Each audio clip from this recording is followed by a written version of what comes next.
ছোট্ট বন্ধুরা, তোমরা আমাদের পেজটা ফলো করে দাও। ফলো না করলে পরবর্তীতে এই মজার মজার কার্টুনগুলো আর দেখতে পাবে না। এক বনে এক চালাক শিয়াল বসবাস করত। সে খুবই ক্ষুধার্ত ছিল, যার কারণে সে তার খাবার খুঁজছিল। এদিক ওদিক তাকিয়ে তাকিয়ে দেখছিল কোথাও কোনো খাবার পাওয়া যায় কিনা। আর অন্যদিকে মস্ত বড় এক হাতি বনের ছোট্ট একটা রাস্তা দিয়ে হেঁটে আসছিল। আর ওই একই রাস্তা দিয়েই বনের রাজা সিংহ হেঁটে যাচ্ছিল। আর ওই পথের মধ্যেই হাতি ও সিংহের মুখোমুখি দেখা হয়ে গেল। হাতিকে দেখে সিংহের ভারী রাগ হলো। গর্জন করে সে বলেই উঠল, হাতি সাহেব, আপনি জানেন না এটা আমার চলাফেরা করার রাস্তা? এখানে আপনি রাস্তা আটকে দাঁড়িয়ে আছেন কেন? আমি এখন কিভাবে যাওয়া আসা করবো এখান দিয়ে?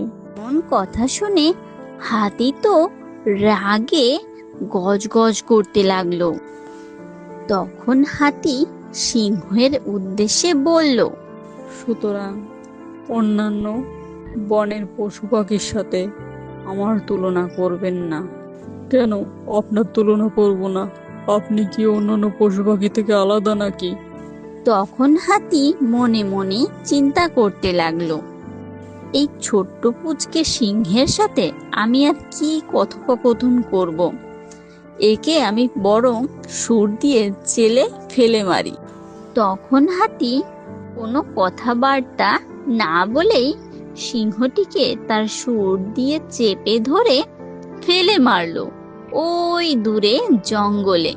তখন সিংহটি গড়াতে গড়াতে ঝোপঝাড়ের ভিতর দিয়ে এসে একটা পাথরের পাশে পড়ে রইল। তখন দেখা হলো শেয়াল মশাইয়ের সঙ্গে। শিয়াল তখন মনে মনে ভয় পেতে লাগলো, সিংহটি যদি তাকে দেখে তাকে নাকি গপ করে খেয়ে নেয়। তাই সে সিংহটির সাথে ভালো সাজার অভিনয় করছিল, যাতে সিংহটি তাকে না খেতে পারে। আর বুদ্ধিমান সিংহটিও শেয়ালটিকে দেখে চপাত করে উঠে বসে পড়ল। সে আর কাউকে বুঝতে দিল না যে হাতি তাকে সুর দিয়ে চেলে ফেলে মেরেছে। তখন শিয়াল মশাই সিংহকে বলল, আশা করি আপনি ভালোই আছেন। অনেক দিন আপনাদের সঙ্গে দেখা হয় না। আপনাকে দেখে ভারী অসুস্থ মনে হচ্ছে আর কিছুটা ক্লান্ত মনে হচ্ছে। আপনার কি ক্ষুধা পেয়েছে? তখন সিংহটি ভাব দেখাতে লাগলো। হ্যাঁ, খিদে তো পেয়েছে বরং, কিন্তু তোকে তো চিনলাম না। কে তুই? আসলে মহারাজ, আমি ধপাতের ছেলে কপাত। আমরা বংশ পরম্পরায় আপনাদের সেবা করে এসে চলেছি।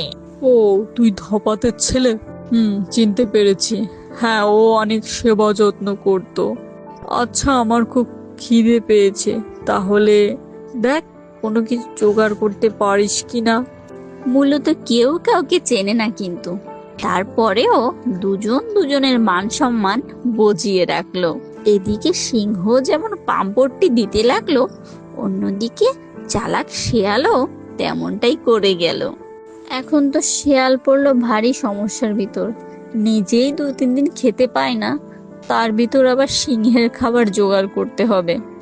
এখন তো বুদ্ধি খাটাতেই হবে, যেহেতু চতুর শেয়াল। তাই সে পশু খুঁজতে লাগলো, বনে বিভিন্ন পশু দেখতে লাগলো যে সিংহকে দেওয়া যাবে কি আর নিজে কি খেতে পারবে।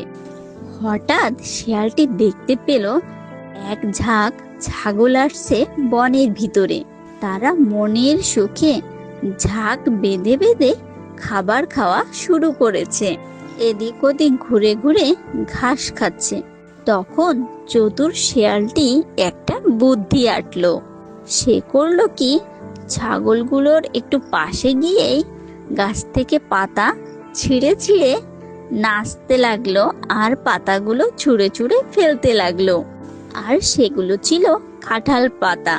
আর কাঁঠাল পাতা তো ছাগলের খুব প্রিয়। তাই কাঁঠাল পাতা দেখে একটি ছাগল দৌড়ে শিয়ালের কাছে এলো আর শিয়ালটিকে বলল, শিয়াল ভাই, আপনার মনে হয় অনেক আনন্দ, তাই আপনি নাচতেছেন আর খাবার খাচ্ছেন। হ্যাঁ, আমার মনে অনেক আনন্দ। আমি যেখানে খুশি সেখানে যেতে পারি আর ঘুরে ঘুরে খাবার খেতে পারি। তোমাদের মতো দলে দলে থাকি না। কথা শুনে ছাগলের মনে একটু কষ্ট পেল, কারণ সে কোথাও একা একা যেতে পারে না, সবসময় তার মা বাবার সঙ্গে থাকতে হয়। তারপরেও সে অনুনয় বিনয় করে শিয়ালটিকে বলল, শিয়াল মশাই, আপনি তো জানেন মা বাবা আমাদের কোথাও যেতে দেয় না। ঝাঁক বেঁধে গেলে প্রাণেরও তো ভয় আছে। বনে কত ভয়ানক ভয়ানক পশু, ওরা যদি আমাদের খেয়ে নেয়, তাই খাবারও খেতে হবে আর প্রাণেও বাঁচতে হবে। তাই তো ঝাঁক ছাড়া কোথাও যাই না। হ্যাঁ, এজন্যই তো তোমাদের মনে কোনো সুখ নেই।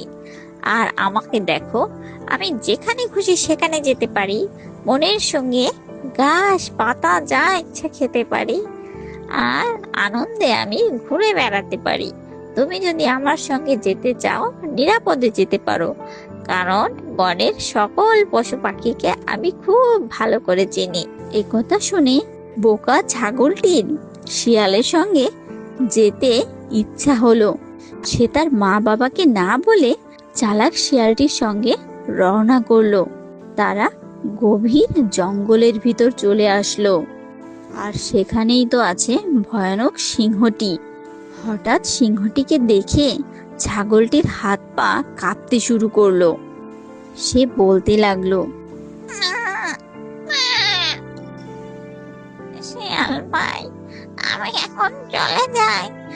সিংহটিকে দেখে আমার অনেক ভয় করছে। এদিকে শিয়াল তো ভারী ঝামেলার ভিতর পড়লো। সিংহের খাবার তো জোগাড় করতে হবে, আর এদিকে ছাগলটিকে এত দূর পটিয়ে পাটিয়ে আনার পরেও সে এখন না করছে। হঠাৎ শিয়ালটির মাথায় আবার বুদ্ধি এলো। সে তখন ছাগলটিকে বলল, তুমি কিসের ভয় পাচ্ছ? ওই সিংহটি আমার অনেক চেনা। তুমি কি জানো, আমি ওর কান টানি, ওর ঘাড়ের পরে উঠি, কত সুন্দর মনের সুখে খেলা করি। তুমি যদি খেলা করতে চাও তাহলে আমার সঙ্গে যেতে পারো, আর যদি ভয় করে দূরে দাঁড়িয়ে থাকো, আমি খেলা করছি সেটা দেখো। তারপর যদি সাহস পাও তাহলে তুমি ওখানে গিয়েও, ঠিক আছে? কথা শুনে ছাগলটি একটু সান্ত্বনা পেল। দূরে সে দাঁড়িয়ে শেয়ালটির খেলা দেখতে লাগলো। শেয়ালটি তখন সিংহটির কানে গিয়ে ফিসফিস করে বলল, মহারাজ, অনেক পটিয়ে পাটিয়ে ছাগলটিকে এনেছি। এখন আমি আপনার কান টানবো, মাথা টানবো। আপনি শুধু একটু ধৈর্য ধরে আমার এটা দেখুন, তাহলে যখন ছাগলটি আসবে তখন আপনি ওটাকে খেতে পারবেন, তা না হলে ওটা আপনার কাছে আসবে না। কথা শুনে সিংহটি খাবারের জন্য সবকিছু মেনে নিল। আর তখন চালাক শিয়ালটি সিংহটির আস্তে আস্তে কান টানতে লাগলো, মাথা টানতে লাগলো, তার লেজ নিয়ে খেলা করতে লাগলো। আর এগুলো দেখে দূর থেকে ছাগলটি মনে মনে অনেক আনন্দ পেতে লাগলো। অনেক সময় পরে এক পর্যায়ে দেখা গেল ছাগলটি দৌড়ে এলো সিংহটির কাছে। তার কান টানতে লাগলো, মাথা টানতে লাগলো। টানতে টানতে হঠাৎ করেই সিংহটি তার গলা চেপে বসলো। অমনি ছাগলটিকে গপ করে খেয়ে নিল। আর ওদিকে চতুর শেয়াল তার বুদ্ধির পরীক্ষা দিয়ে দিল। বুদ্ধি করে ছাগলটিকে এনে খাইয়ে দিল। ছোট্ট বন্ধুরা, তোমরা আমাদের পেজটা ফলো করে দাও। ফলো না করলে পরবর্তীতে এই মজার মজার কার্টুনগুলো আর দেখতে পাবে না।